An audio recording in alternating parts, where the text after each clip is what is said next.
Hi, I'm Odalis. They waited until I couldn't speak, until I was hooked up to machines, to slide a pen into my hand, and try to steal my company. Not ask, not explain, just take.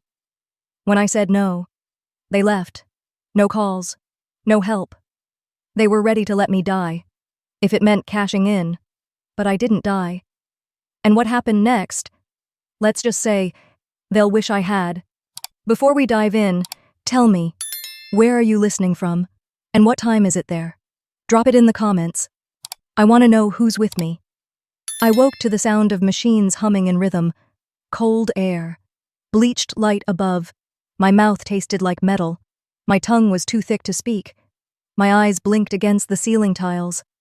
One of the monitors beeped louder when I moved my hand. Or tried to.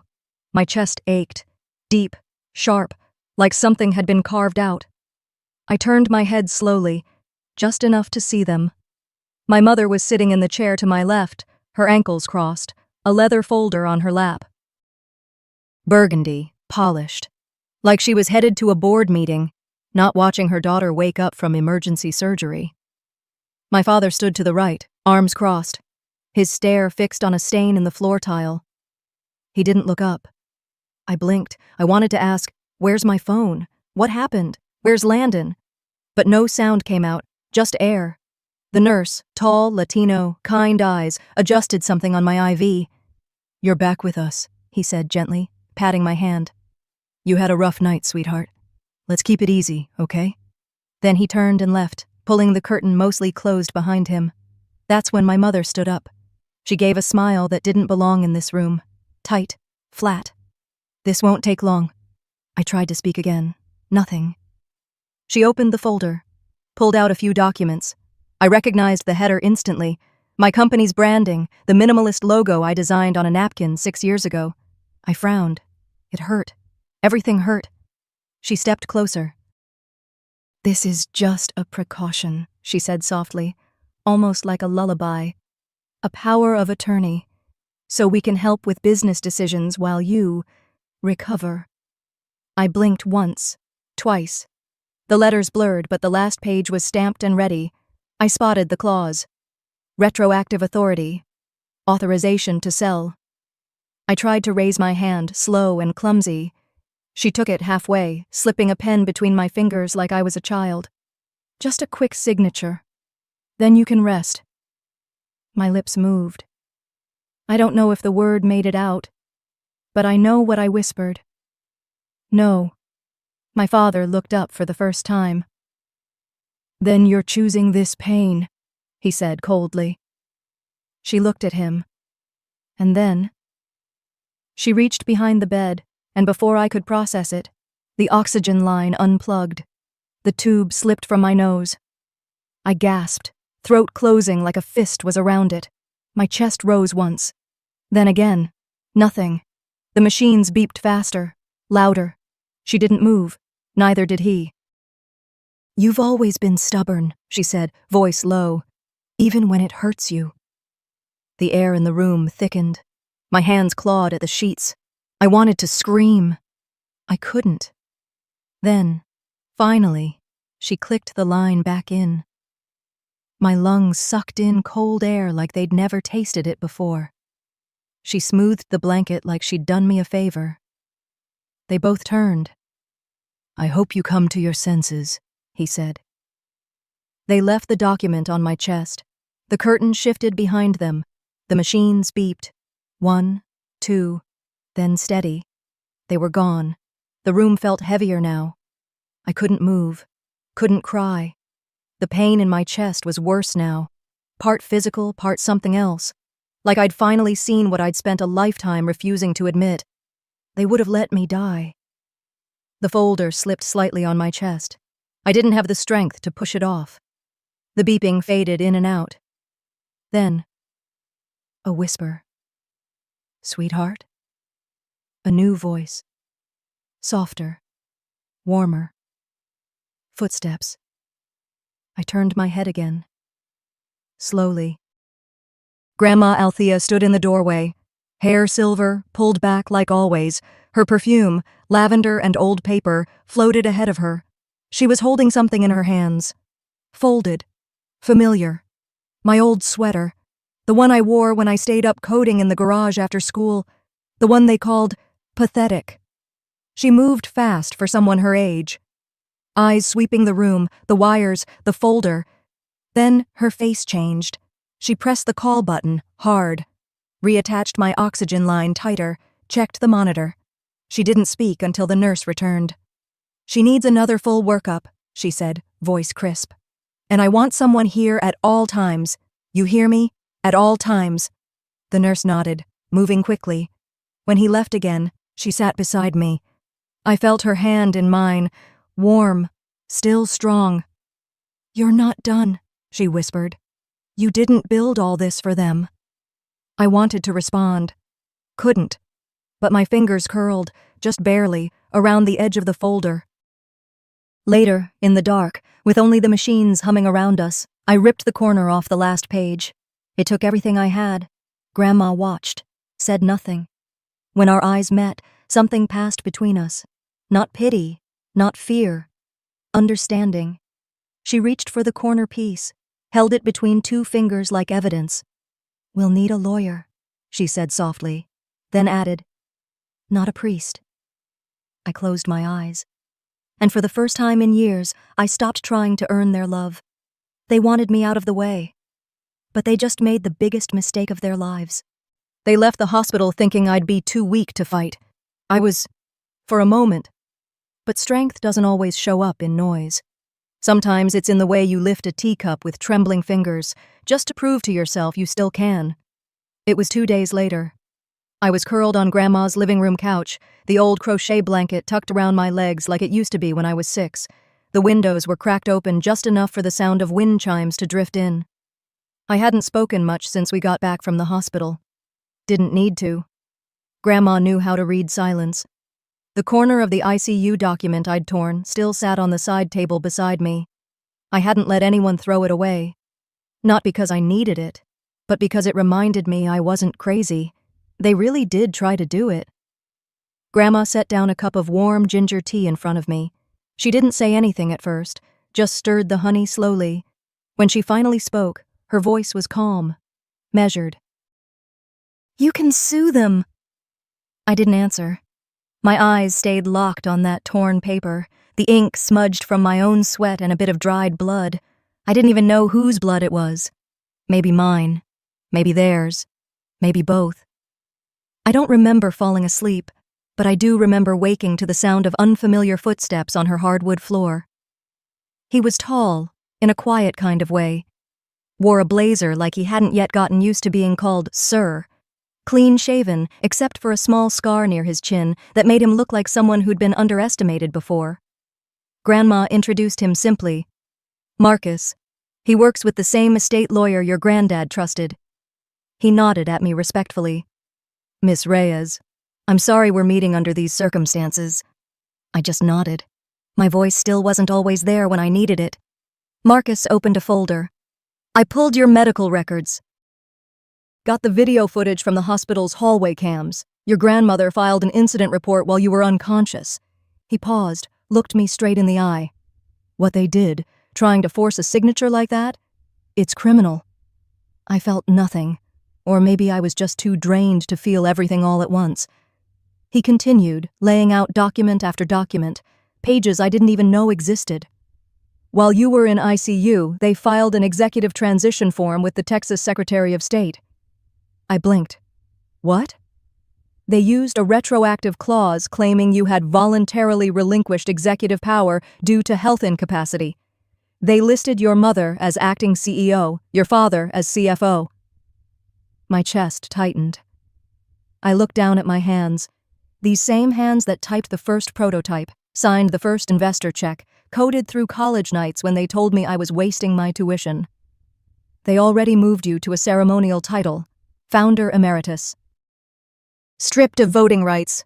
I swallowed, slowly. "And they filed that while I was unconscious."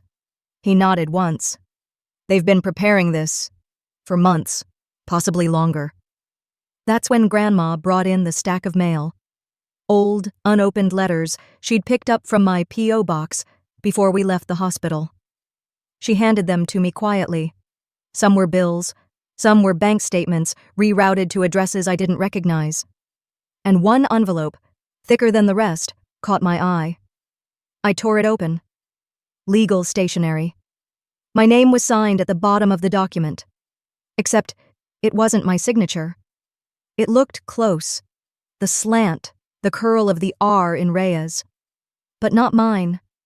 I stared at it, frozen. 4 months ago, it said. 4 months ago, I was in San Diego pitching to clients. I hadn't signed anything in Houston. I stood up too fast. The room tilted for a second. I steadied myself. Grandma brought out something from the attic, a dusty old sketch pad, my high school notebooks. "You kept these," I murmured. She flipped it open to a page filled with swirls and doodles, and tucked in the corner, my name, over and over, but not in my handwriting. "I remember now," I whispered. "She used to copy my signature, said she was just playing." "Romy's always had a gift for imitation," Grandma muttered under her breath, eyes dark. Marcus called the notary listed on the fraudulent document, put it on speaker. "Hi, yes," the voice crackled on the line. "I remember the file. I was told to notarize it remotely." "Did you see the signer in person?" Marcus asked. There was a pause. Then, "No, her mother sent it in, said she was too sick to meet." I closed my eyes. Too sick to meet. Or conveniently unconscious. My heart didn't race. It just hardened, solidified into something that no longer bent under their weight. I looked at Grandma. Her hands were folded in her lap, calm. "They wanted the company so badly," I said quietly. "They were willing to fake my death on paper." She didn't flinch, just reached for the folder in front of me and slid it gently back across the table. "Then don't fight like their daughter." Her voice didn't waver. "Fight like the CEO you are." I didn't answer. I just held the folder tighter. Not to cling, but to build.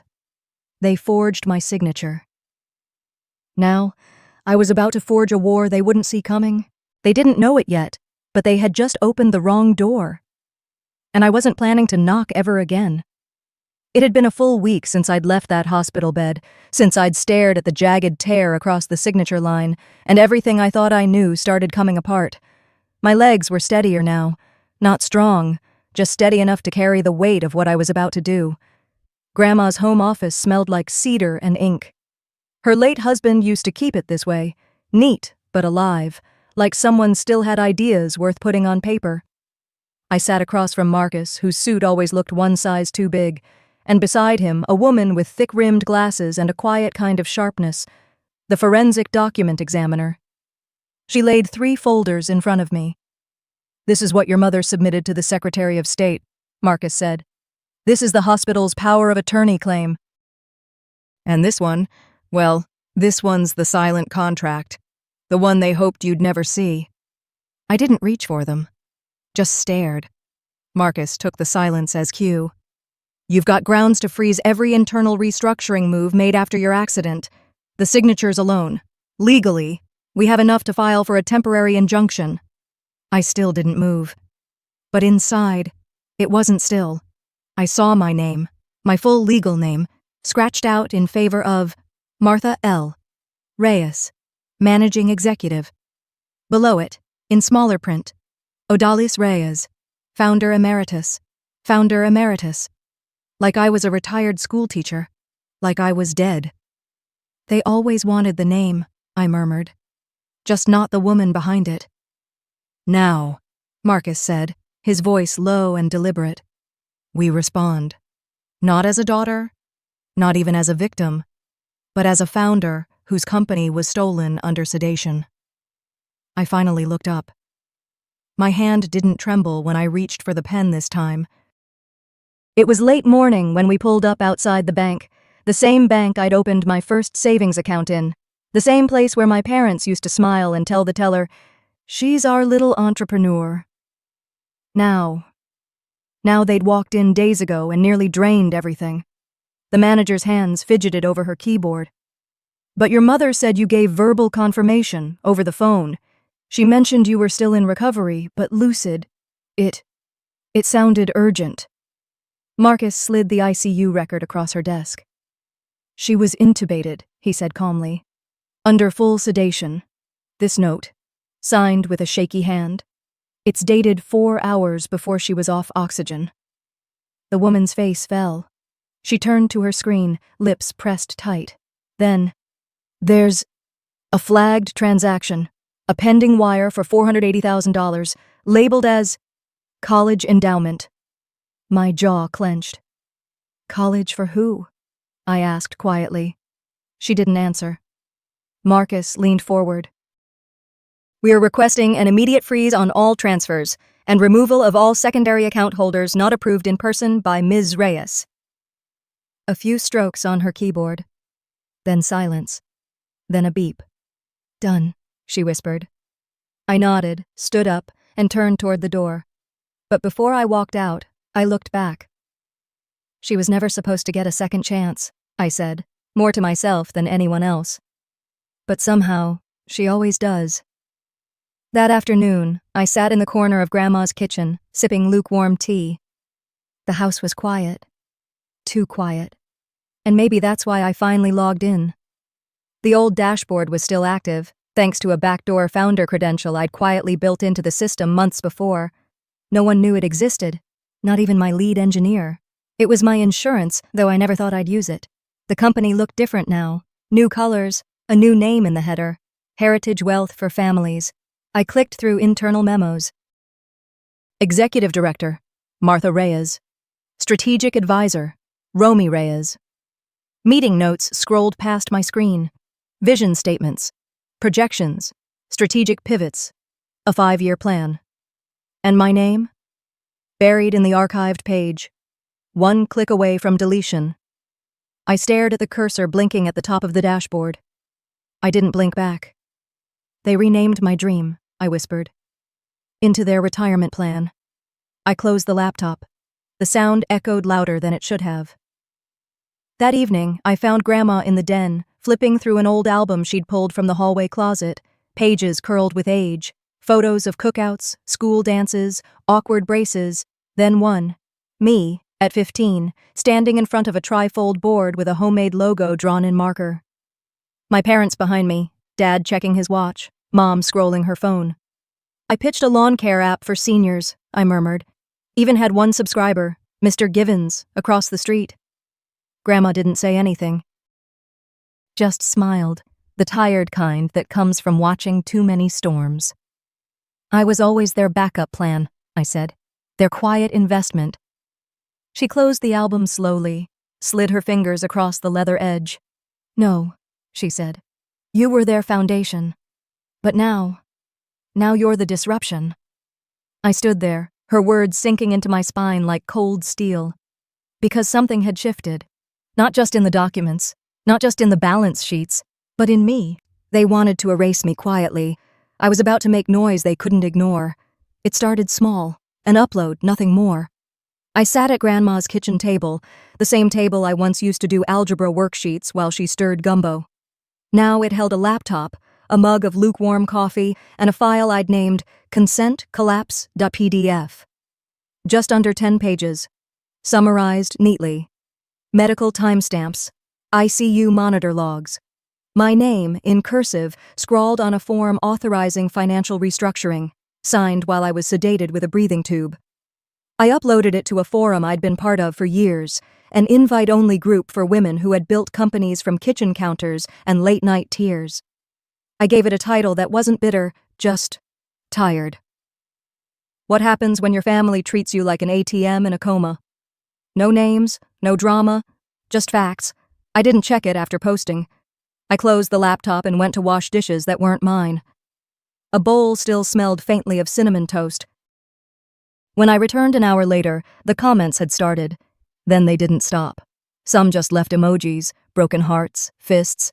Others shared short replies. This happened to my aunt. Mine did it while I was on bed rest with cancer. Silence is the most powerful revenge. By nightfall, I saw a familiar name, One of our early investors, a woman who once told me, "You build like someone who's already had everything stolen." She wrote only, "Call if you need protection." From anything. I didn't reply. I didn't need to. Silence was already making the noise for me. 2 days later, a message appeared from Lena. She rarely messaged. Even rarer was a request like this. "Can we meet? Just us. Not at the house." We chose a small bench near the duck pond. It was quiet. The kind of quiet you only notice when you've lived in houses filled with people who talk too loud and say too little. She walked slowly, clutching her sleeves like armor. I could see her throat tighten before she spoke. "They think I'm just grateful to be there. But I heard them, oh." Her voice cracked. "In the kitchen. Your mom and Romy. They were laughing, saying they finally got rid of you without making a scene, that it was time to take what was rightfully ours. That you were just the workhorse." My stomach didn't drop. It just settled. Like it had known all along, but had hoped for something else. She looked up, her eyes glassy. "I know I'm not really family. I was supposed to be temporary. If they find out I told you." I took her hand. It was cold, shaky. "You don't owe me anything," I said softly.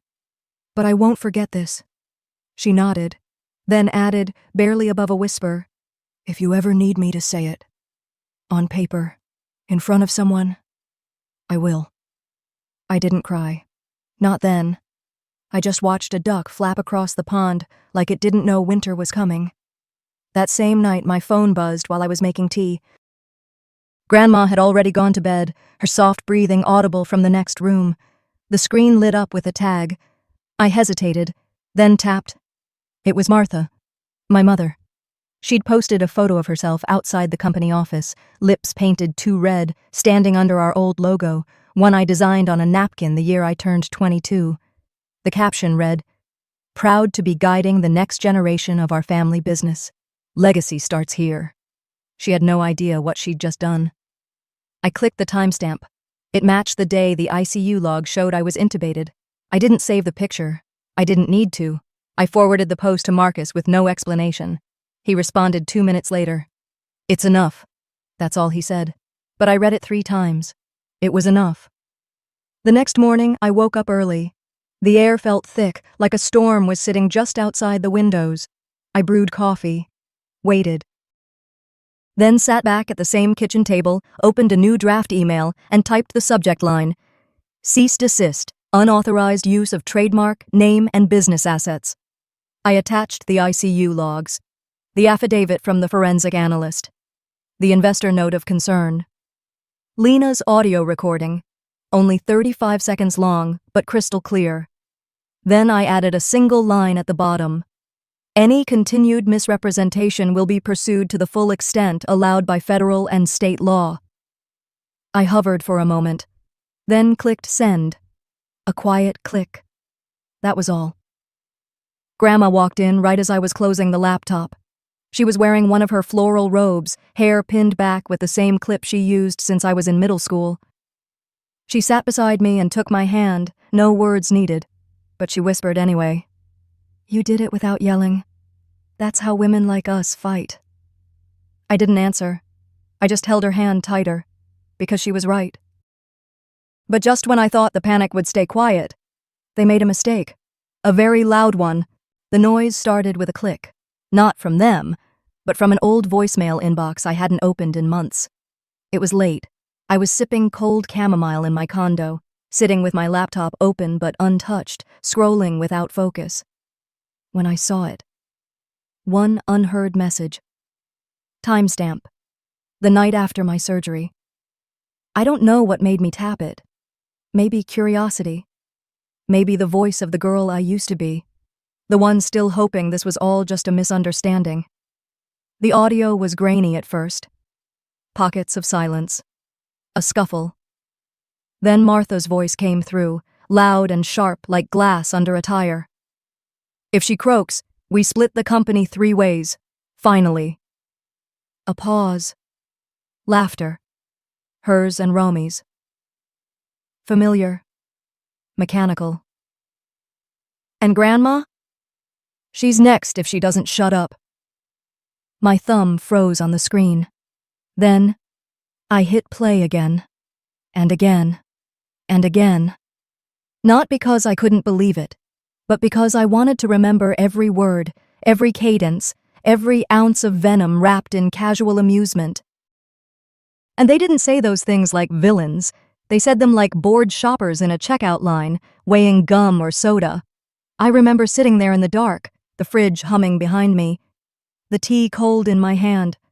My heart didn't race, my hands didn't shake, but something inside me went very still, like a dial turning from red to steel.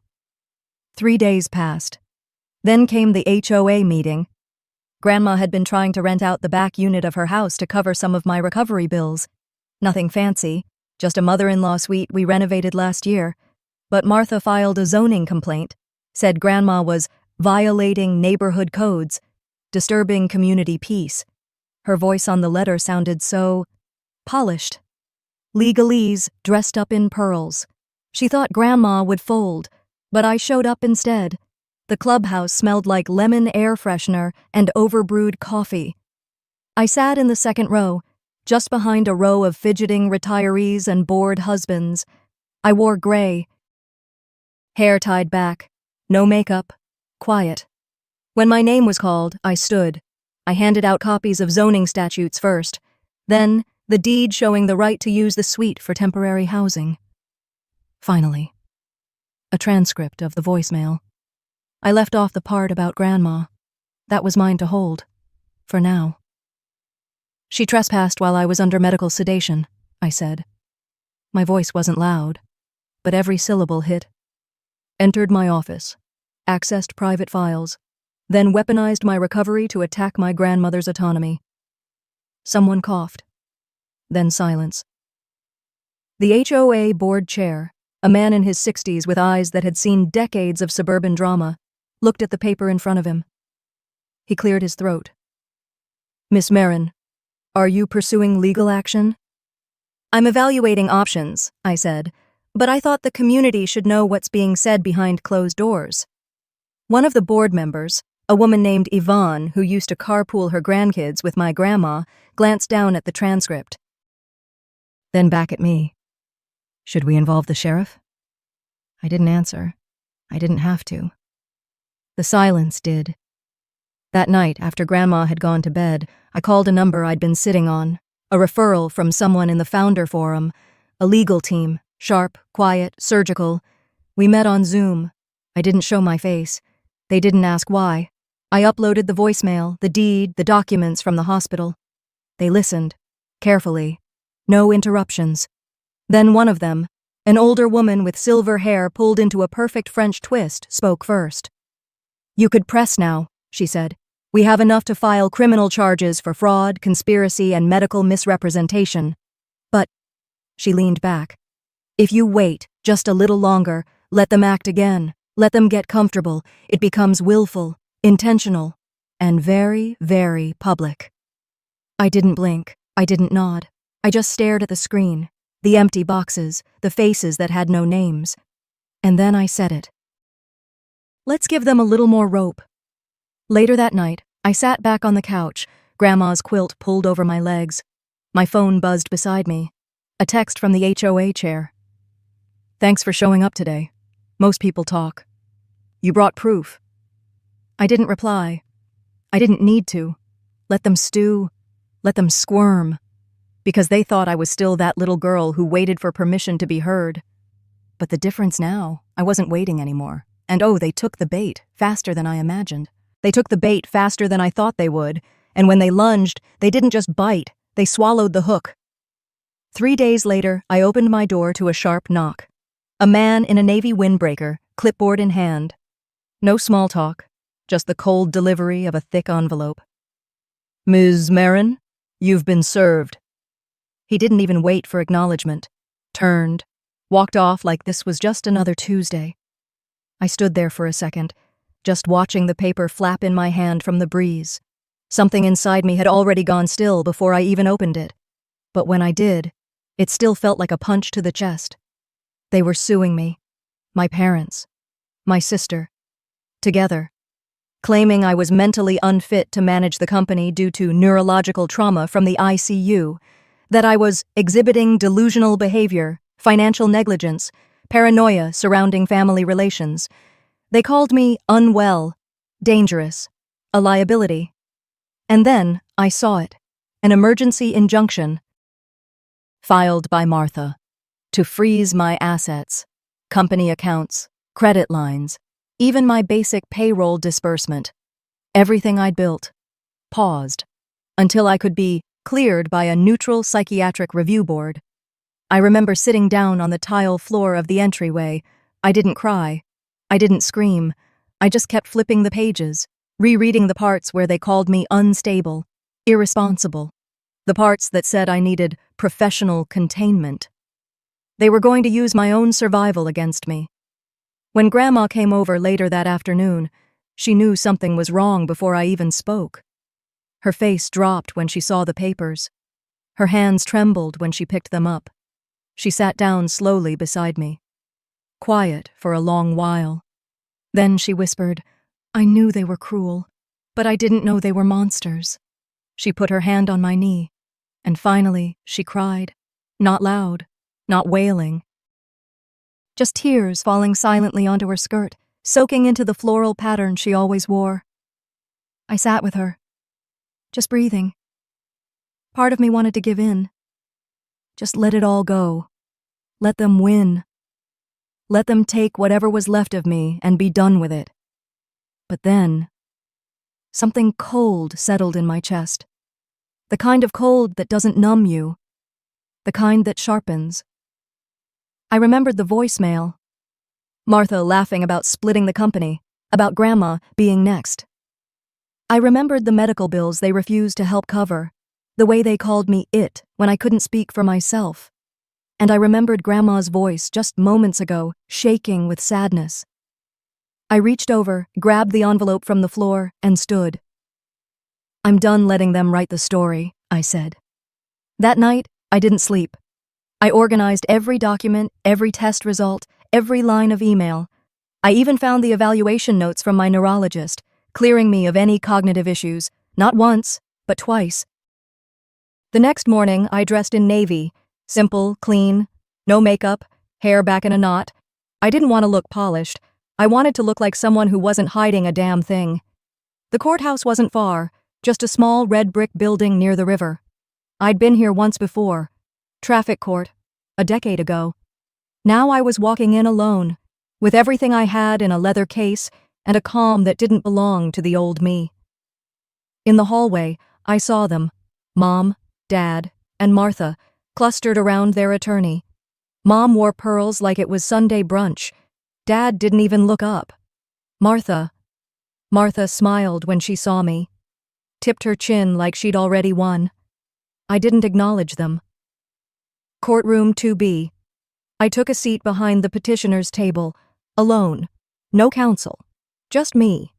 The judge, a woman in her late 50s, stern but not unkind, called the session to order.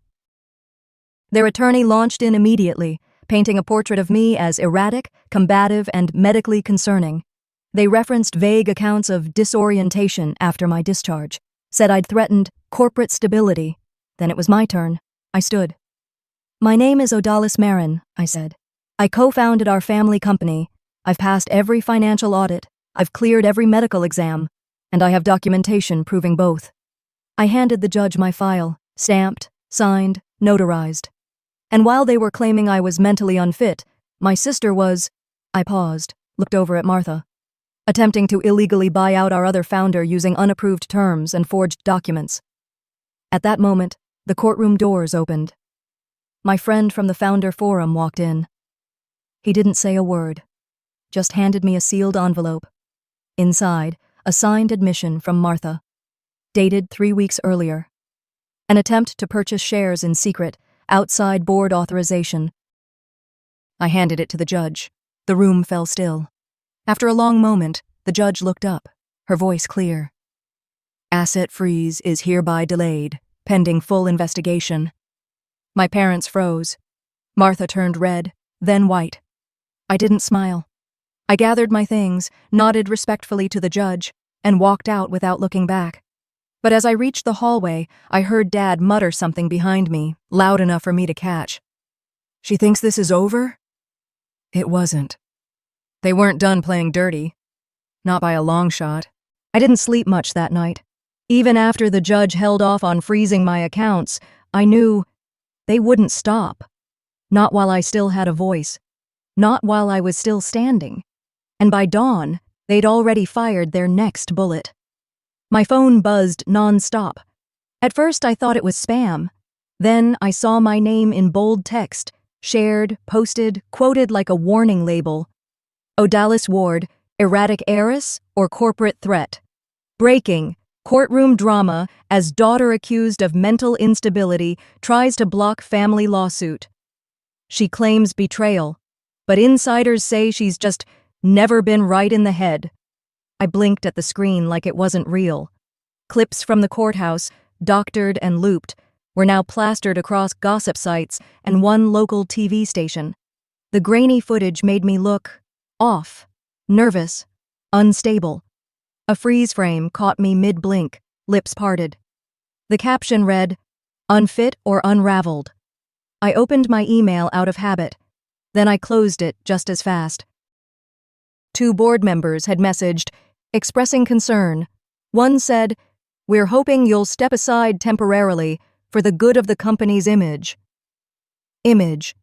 They were painting me as a storm in heels. And the worst part? People believed it. Old friends unfollowed me. The same ones who used to call when their marriages were falling apart, when they needed a reference, when they needed someone to remind them they were still good. They disappeared in one morning. I sat on the edge of the bed, staring at the wall. I think, if Grandma hadn't come in when she did, I might have sat there forever.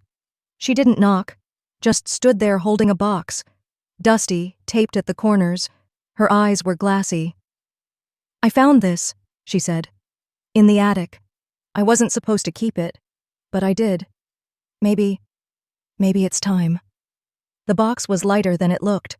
Inside, an old Walkman, a single cassette tape, labeled in black marker. Scholarship, 2003. I stared at it like it might explode.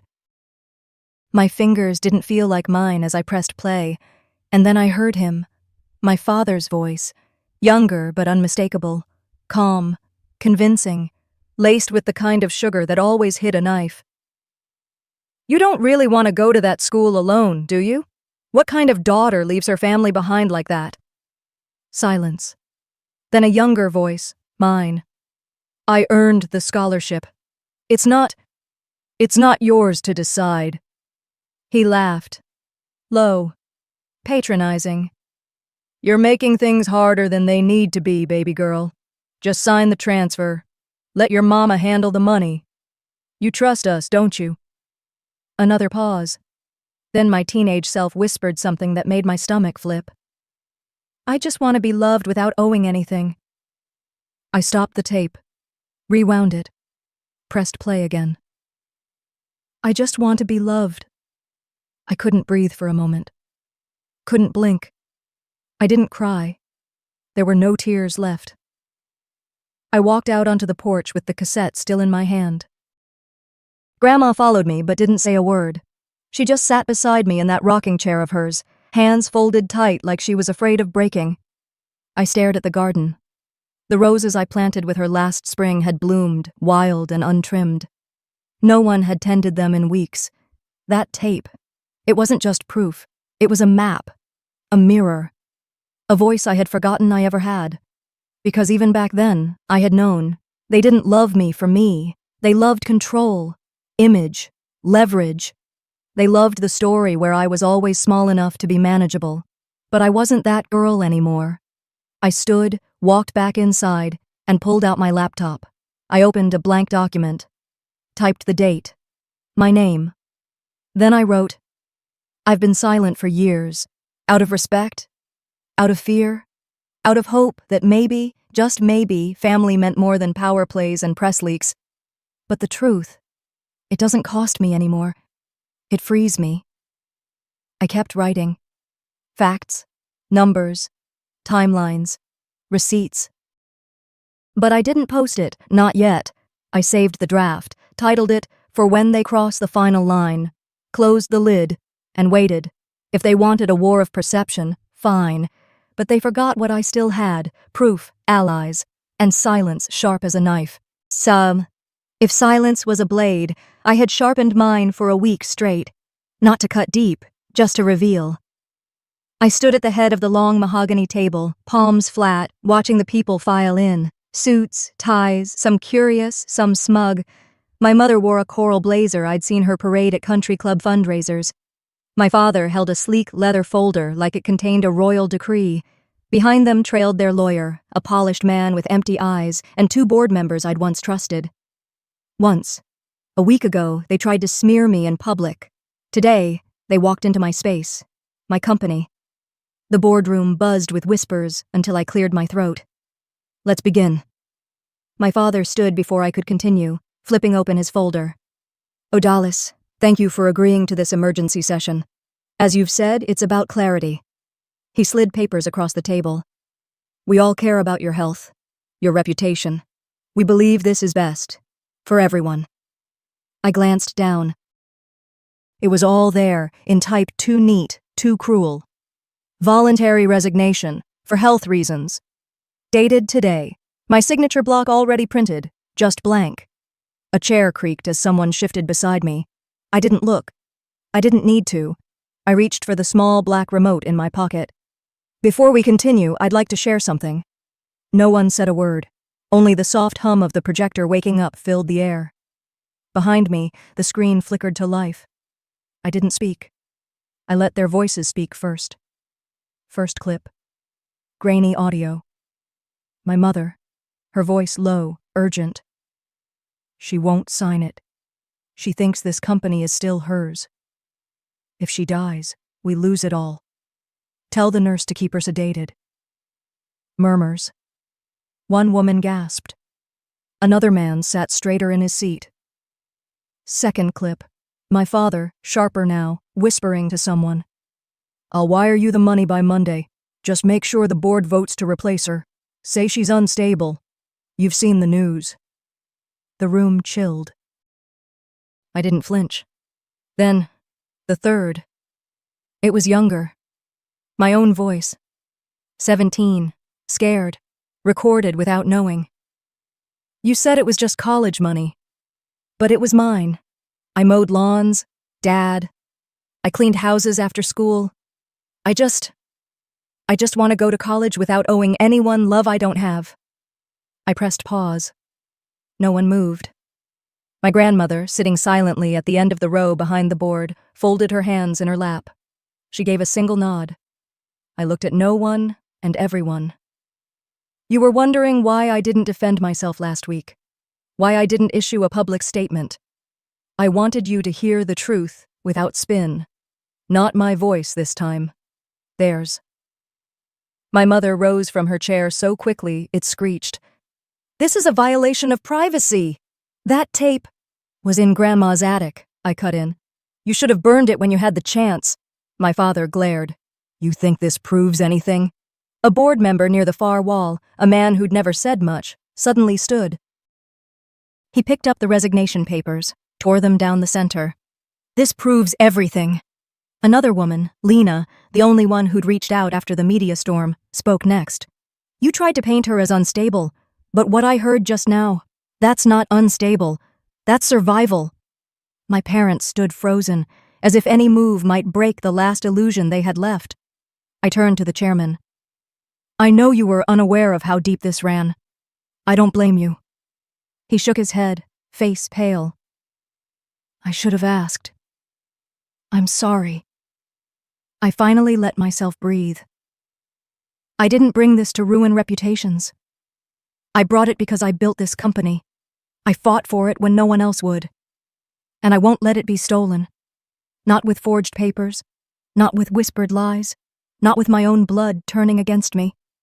Silence again, but not the sharp kind this time. This one hung like respect. My father's mouth twitched. My mother clutched her bag as if holding on to the last thing that hadn't betrayed her. Neither of them said a word as they gathered their things.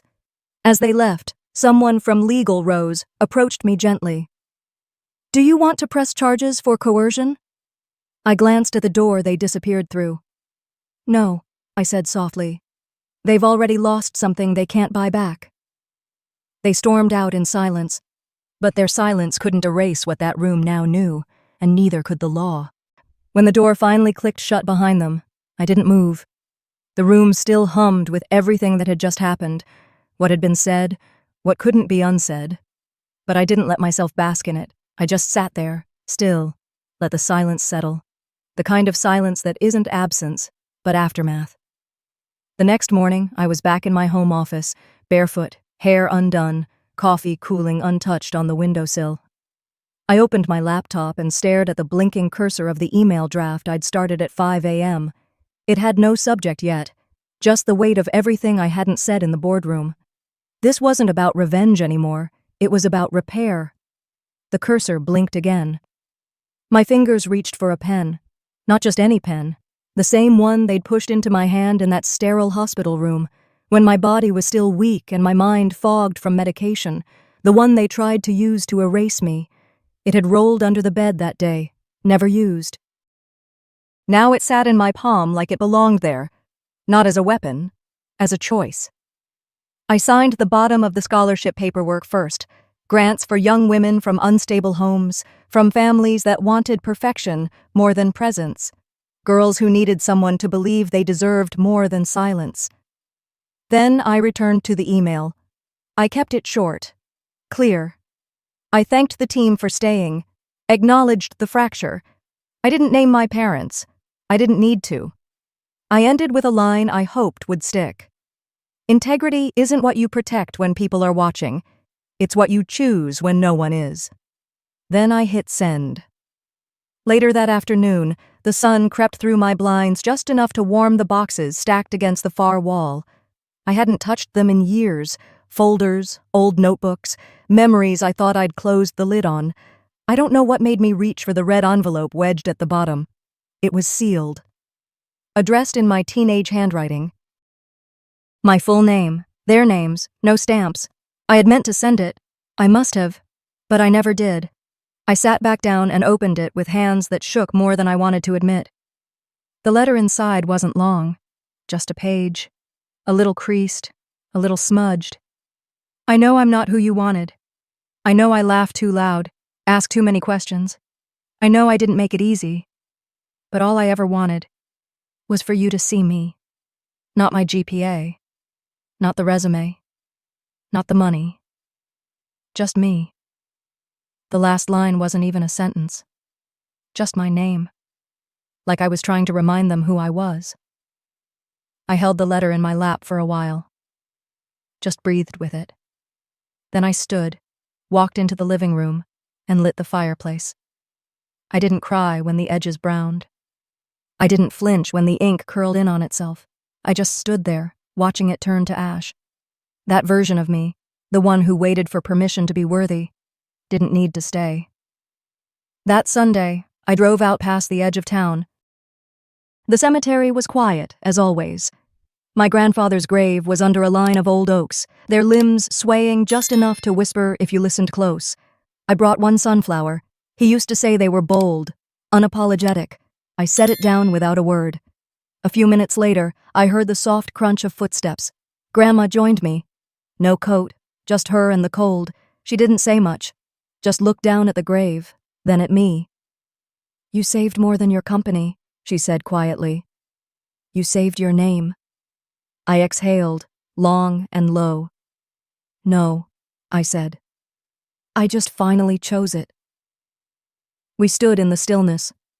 Two women who had both been asked to be small for too long, who had learned how to speak by choosing when not to. The wind picked up. It carried a few ash flecks from the pocket of my coat, remnants of the letter I'd burned earlier. They floated up, soft and slow, into the light. As I turned to leave, my phone buzzed. A photo from one of the interns I'd mentored. She was standing in front of the new mentorship building we'd just opened. There, In brass was the nameplate by the door. Odalus Foundation for Women in Transition. I smiled. Not wide. Just enough. One day I may forgive them. But today? Today I choose peace. On my terms.